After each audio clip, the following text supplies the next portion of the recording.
சொல்லுமா. மாரியக்காவால இன்னைக்கு சவாரிக்கு வர முடியல, அதனாலதான் என்ன போக சொன்னாங்க. நான் தான் இன்னைக்கு உங்க குழந்தைய ஸ்கூலுக்கு கூட்டிட்டு போறதுக்காக வந்திருக்கேன். இந்த பொண்ண இதுக்கு முன்னாடி எங்கேயோ பார்த்த மாதிரி இருக்குல்ல? ஆமாடி, நானும் அதான் யோசிச்சுட்டு இருக்கேன். எனக்கும் எங்க பார்த்தேன்னு தான் ஒண்ணும் புரிய மாட்டேங்குது. எனக்கு ஞாபகம் வந்துருச்சு. என்னடி? நீங்க இந்த பொண்ணு தானே மினிஸ்டர் எல்லாம் பாராட்டி லைசென்ஸ் கொடுத்தாங்க, டிவில கூட பார்த்தோமே. அட ஆமா.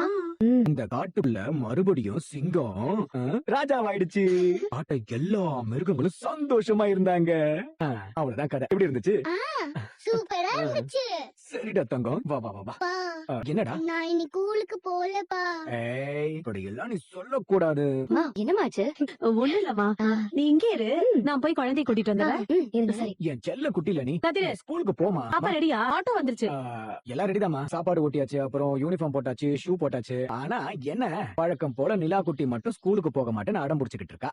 அதுவும் அந்த பூச்சாண்டி ஆண்டி ஆட்டோல போகவே மாட்டேன், அவங்க பயமுறுத்துறாங்கன்னு சொல்லி அடம் பிடிச்சிட்டு இருக்கா. இல்லண்ணே, இன்னைக்கு அவங்க வரல, வேற ஒருத்தவங்க வந்திருக்காங்க. வேற ஒருத்தங்களா? நான் வேற யாரையும் சொல்லி வைக்கலையே போறீ. ஏதோ உங்களுக்குள்ள அட்ஜஸ்ட்மெண்ட் போலனே. மாரியாக்காக்கு பதிலா வேற யாரும் வந்திருக்காங்க. புதுசா வந்தவங்களை நம்பி எப்படி நிலா குட்டி அனுப்புறது? அண்ணே, அது வேற யாரும் இல்லனே. நேத்து வீர தீர செயல் பண்ணாங்கன்னு மினிஸ்டர் கையால அவார்டு வாங்குனாங்கல்ல, நம்ம கூட நேத்து டிவில பார்த்தோமே, அவங்க தான் வந்திருக்காங்க. ஓ, அந்த பொண்ணா? நிலா குட்டி, அந்த பூச்சாண்டி ஆண்டி வரலையா? வேற ஒருத்தங்க வந்திருக்காங்களா? அவங்க கூட போறியா? அவங்க இல்லனா அப்போ ஓகே, நான் வேற ஒருத்தவங்க கூட போறேன். ஆனா அவங்க வரக்கூடாது. அவங்க வரமாட்டாங்க. சரியா? நீ வா போலாம். சரி சரி, டைம் ஆயிடுச்சு, வாங்க எந்திரிக்க. என் நிலா குட்டி சரி, சாப்பிடு நிலா. சந்தோஷம்.